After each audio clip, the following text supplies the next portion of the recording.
Kalingap Rob, hindi makapaniwala sa nakita. Anong ginawa niyo dito, Beyonce? Papa Eds, may sinabi kay Beyonce. Ano kaya ito? Beyonce, nagulat sa sinabi ni Papa Eds. Yan po ang ating pag-uusapan ngayong gabi, mga kalingap. So, mga kalingap, kung bago pa lang po kayo sa aking munting YouTube channel, ay huwag niyo pong kalimutang mag-subscribe at pakipindot na rin itong notification bell para lagi po kayong updated sa aking video. Paalala po, bago po tayo magbigay ng ating mga opinion, pakitapusin muna po ang video para akma ang ating mga komento, mga kalingap. At huwag nyo na rin pong kalimutang suportahan ang founder ng Kalingap at nag-iisang ama ng Kalingap na si Kuya Bal Santos Matubang at Kalingap Rab. Sa araw-araw po nilang pagtulong ati pong suportahan nang sa ganon marami pa po silang malingap.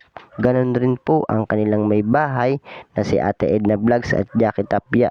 Patuloy po natin silang suportahan, mga kalingap. So ayan nga po mga kalingap, siguro naman po ay di na bago sa inyo ang issue tungkol dito sa bahay ni Beyonce na nasayang ang ganda dahil sa pinatayong tindahan nito.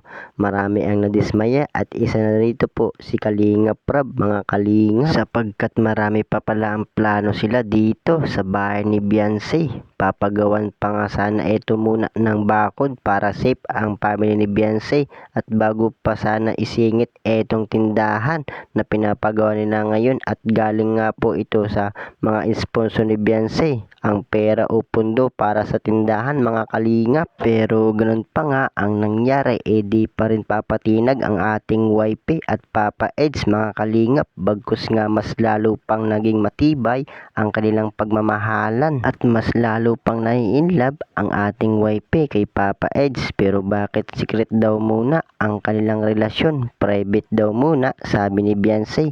Ano kaya ang dahilan, mga kalingap? Siguro hindi pa handa etong si Beyonce na sabihin sa kanyang mga magulang na may relasyon sila ni Papa Eds, o di kaya nais niya muna makagraduate bago niya sabihin. Pero kung ano man ang binabalak ni Beyonce o nais mangyari, atin lang suportahan, mga kalingap, gaya ni Edo na handang magsakripisyo, umalalay at nagmamahal para kay Beyonce.